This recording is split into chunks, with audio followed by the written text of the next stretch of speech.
Hello, fellow humans. Welcome to my podcast, where we unravel the mysteries of learning and why it's not as simple as sticking a USB drive into your brain. If only. And yes, I know what you're thinking. Did they really just start with Pink Floyd? Absolutely. Because today, we're tearing down some of the bricks in that wall of myths about learning. Spoiler alert. Some of those bricks, like learning styles and multitasking, don't even belong there. So grab your headphones, your Allen wrench of knowledge, and let's start questioning everything you thought you knew about how we learn.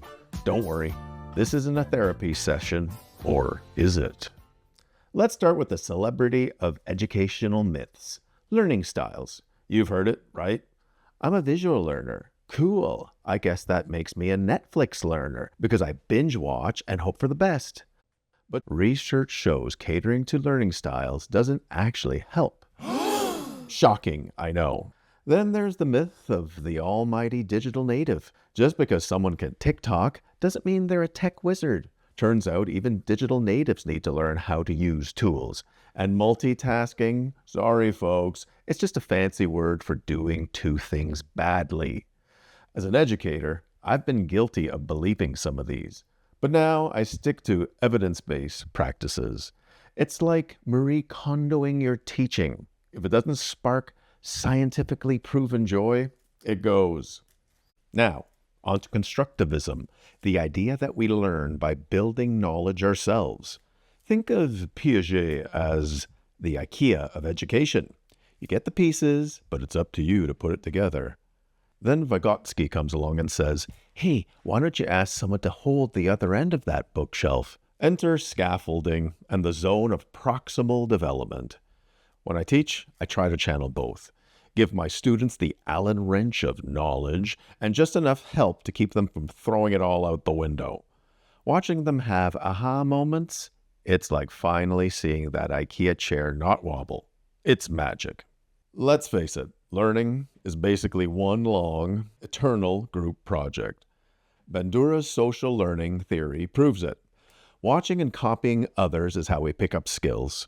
His Bobo doll experiment even showed how kids mimic aggression. It's also how I learned to yell at my TV during hockey games. But here's where it gets wild. Culture plays a huge role too. In some societies, copying others is intelligence. In others, it's creativity. Of course, not all social learning is rainbows and unicorns. Take online gaming, where toxicity spreads faster than a viral TikTok. When bad behavior becomes the norm, it's a reminder. If we don't actively create positive learning environments, negativity takes over. Trust me, I've seen what happens when the group project turns into one person doing all the work. So what's my learning philosophy? It's part mythbuster, part group therapy, and part let's not mess this up. Learning should be active, evidence-based, social, and culturally aware. And it should never, ever involve worksheets that feel like a hostage situation. Here's my challenge to you. Let's stop clinging to educational myths and start embracing the messy, wonderful social act of learning. Because at the end of the day, it's not about what we know, it's about how we grow. Thanks for listening. Go forward, be curious, and remember, the Bobo doll is watching.